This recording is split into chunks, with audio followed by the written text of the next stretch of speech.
हम लोगों ने अभी पढ़ा कि बेंजीन डाइज़ोनियम सॉल्ट बनाते कैसे हैं और उसके केमिकल रिएक्शंस कैसे कैसे होते हैं। अब हम बेंजीन डाइज़ोनियम सॉल्ट के कपलिंग रिएक्शन पढ़ेंगे। कपलिंग रिएक्शन से बनने वाले प्रोडक्ट इंटेंस कलर्ड होते हैं और ये प्रोडक्ट कलरिंग मटेरियल्स और डाई बनाने में इस्तेमाल किए जाते हैं। So now we are going to discuss coupling reaction of benzene diazonium salt.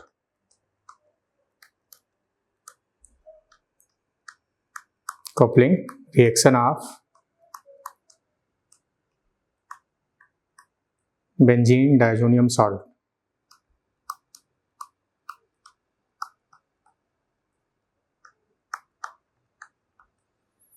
ये बेंजीन डाइज़ोनियम सॉल्ट है ऐसे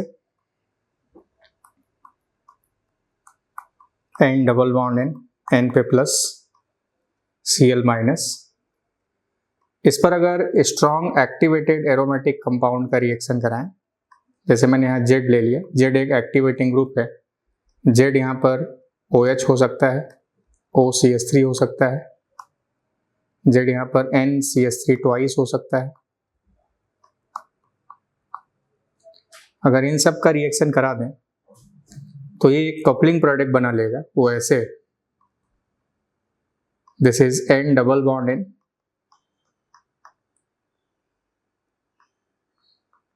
और यहाँ पर ये Z जुड़ गया। This is known as diazo product.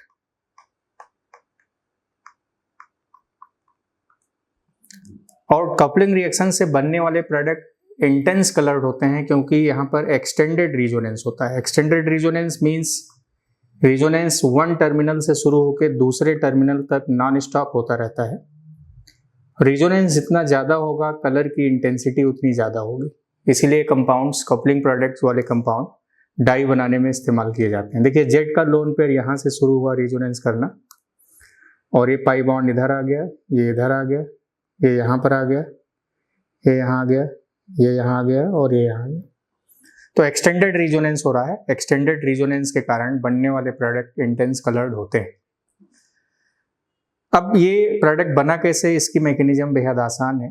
अगर मैं बेंजीन डाइज़ोनियम सॉल्ट ले लूँ, अगर मैं इसको PHN2+ लिख दूँ, यहाँ पर Cl- भी है बगल में इसके, ये activated aromatic compound Z,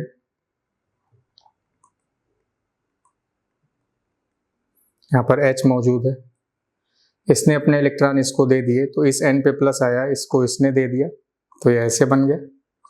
this is PHN double bond N। अब रिंग के अंदर इलेक्ट्रॉन डेफिशिएंसी हो गई, यहाँ पे प्लस आ गया।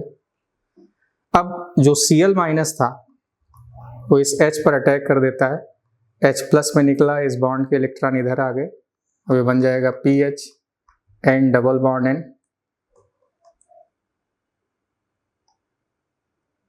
Now this is the final product. अब ये जो प्रोडक्ट बन गया दिस इज डायजो प्रोडक्ट और जो कि इंटेंस कलर्ड होगा।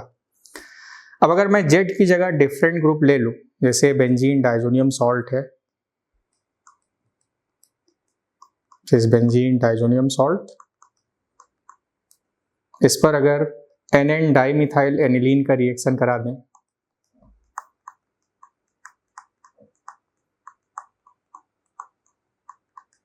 तो अपने को जो प्रोडक्ट मिलेगा वो ऐसे मिल जाएगा। This is N double bond N and this is NMe2। Me means methyl. और ये जो प्रोडक्ट बनता है ये बटर येलो कलर का प्रोडक्ट मिल जाता है। This is compound having butter yellow colour. Aniline या उसके डेरिवेटिव का डाइज़ोनियम सॉल्ट से जो कपलिंग रिएक्शन होता है वो pH 5 to 6.5 यानी बहुत ही वीक एसिडिक मीडियम में होता है। अब ऐसे ही अगर बेंजीन डाइज़ोनियम सॉल्ट के पैरा पोजिशन पर SO3- लगा दें, दिस इज N2+, यहाँ पर SO3- लगा दिया और इसका रिएक्शन NN डाइमिथाइल एनिलीन से करा दिया वीक एसिडिक मीडियम में, this is NMe2। Coupling reaction इसका pH 5 to 6.5 के बीच। तो इसका जो प्रोडक्ट बना वैसे this is N double bond N, this is NCH3 twice, this is SO3 minus. अब बनने वाले प्रोडक्ट को हम लोग मिथाइल ऑरेंज बोलते हैं, this is known as methyl orange. Methyl orange एक इंडिकेटर होता है जिसका इस्तेमाल उन एसिड्स को पहचानने के लिए करते हैं जिनका pH रेंज 3.2 से 4.5 के बीच होता है। So methyl orange is an indicator which is used for the identification of acids having pH range of 3.2 to 4.5. हमेशा ध्यान रखेंगे कि एनिलीन और उसके डेरिवेटिव का कपलिंग रिएक्शन हमेशा वीक एसिडिक मीडियम में होगा। स्ट्रॉन्ग एसिडिक मीडियम या स्ट्रॉन्ग बेसिक मीडियम नहीं लेते। क्यों नहीं लेते उसको भी आगे डिस्कस करेंगे। उसी तरह से अगर डाइजोनियम सॉल्ट PHN2+ का कपलिंग रिएक्शन फिनॉल से करा दें तो ये जो कपलिंग रिएक्शन होता है ये pH 7.5 से 9 के बीच होता है, यानी वीक बेसिक मीडियम में। अब जो प्रोडक्ट मिल जाएगा this is PHN double bond N, this is PHOH, this is also Dizo product. अब जैसे ये बीटा नेफ्थॉल है,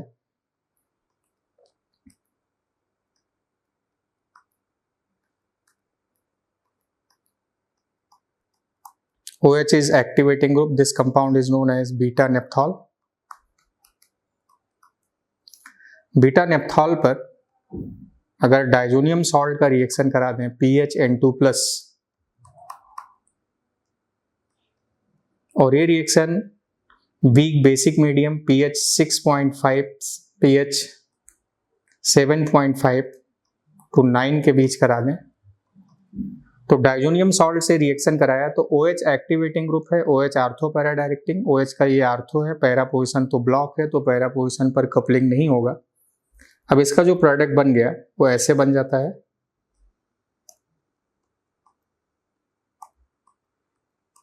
this is OH, this is N double bond N and PH। इस product को हम लोग ऑरेंज 2 बोलते हैं, this is known as orange 2। उसी तरह इसका अगर कपलिंग रिएक्शन इस कंपाउंड से करा दें, this is N triple bond N, यहाँ पे प्लस, और इसके पैरा पोजीशन पर मैं NO2 लगा दूं, सेम बेसिक मीडियम, तो इसका जो प्रोडक्ट बना वो ऐसे बन गया, ये बीटा नेफ्थॉल,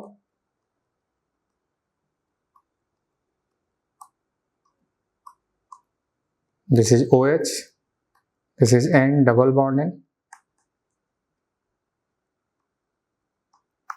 ये कपलिंग प्रोडक्ट बन गया, दिस इज NO2। अब इस प्रोडक्ट को हम पैरा रेड बोलते हैं, this is known as para red. तो this is the coupling product. उसी तरह से अगर डाइजोनियम सॉल्ट का रिएक्शन सैलिसिलिक एसिड से करा दें, this is salicylic acid OH and CH, और इसका coupling reaction this is N triple bond N, N plus, यहां पर NO2 इससे करा दें, again pH equal to 7.5 to 9 के बीच करा दें। अब जो प्रोडक्ट बन गया वो ऐसे हो गया, OH is ortho para directing, OH के आर्थो पोजीशन पर तो CH मौजूद है, तो कपलिंग रिएक्शन अब उसके पैरा पोजीशन पर हो जाएगा, this is COH, this is N double bond N, now this is the product, this is NO2, now the product name is alizarin yellow। इस प्रोडक्ट को alizarin yellow बोलते हैं। तो alizarin yellow, para red, orange 2 ये सब colouring material हैं और इन सब का इस्तेमाल डाई बनाने में करते हैं। अब जो डाइजोनियम सॉल्ट का कपलिंग रिएक्शन है वो फिनॉल के साथ आप देखिए कि वीक बेसिक मीडियम में है, pH 7.5 से 9 के बीच, और एनिलीन के साथ या उसके डेरिवेटिव के साथ इसका coupling reaction weak acidic medium में है। स्ट्रॉन्ग एसिडिक या स्ट्रॉन्ग बेसिक मीडियम हम इस्तेमाल नहीं करते। सपोज अगर मीडियम बहुत ही ज़्यादा स्ट्रॉन्ग एसिडिक हो जाए तो इन स्ट्रॉन्ग एसिडिक मीडियम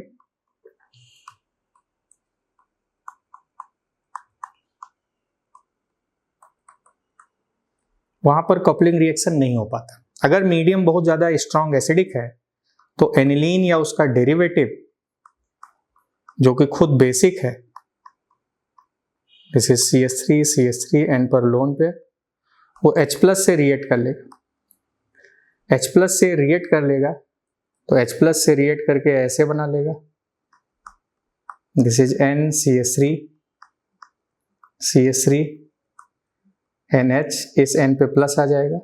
अब ये डाइजोनियम सॉल्ट के साथ कपलिंग रिएक्शन नहीं कर पाएगा क्योंकि दोनों पॉजिटिवली चार्ज हैं, तो दोनों रिपेल कर जाएंगे। अब इन दोनों में आपस में रिएक्शन नहीं होगा।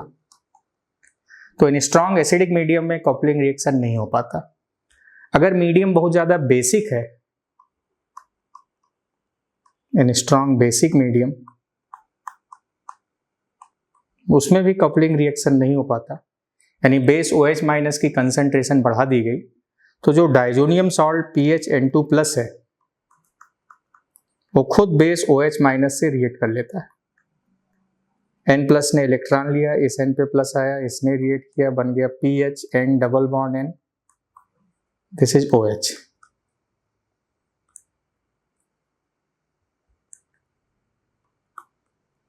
अब बेस OH- फिर इससे रिएक्ट कर लेगा, H+ पर वाटर निकल गया। नाउ अब ये बन जाएगा PHN double bond N, this is O-। और ये फिनॉल है, तब दोनों इलेक्ट्रॉन रिच हैं।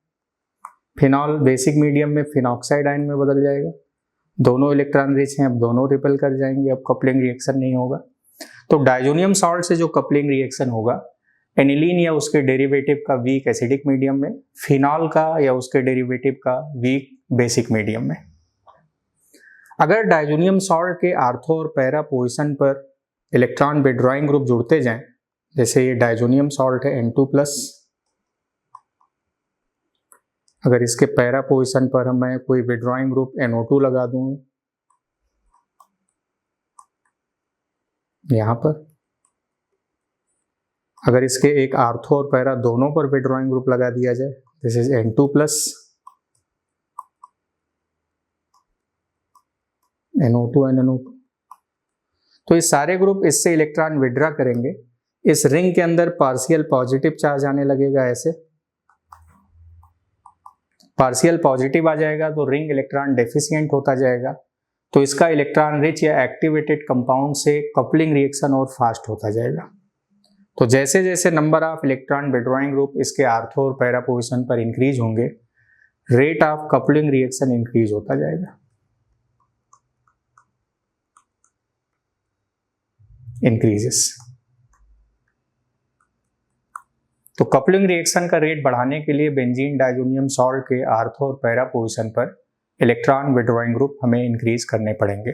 So this is about the coupling reaction of benzene diazonium salt.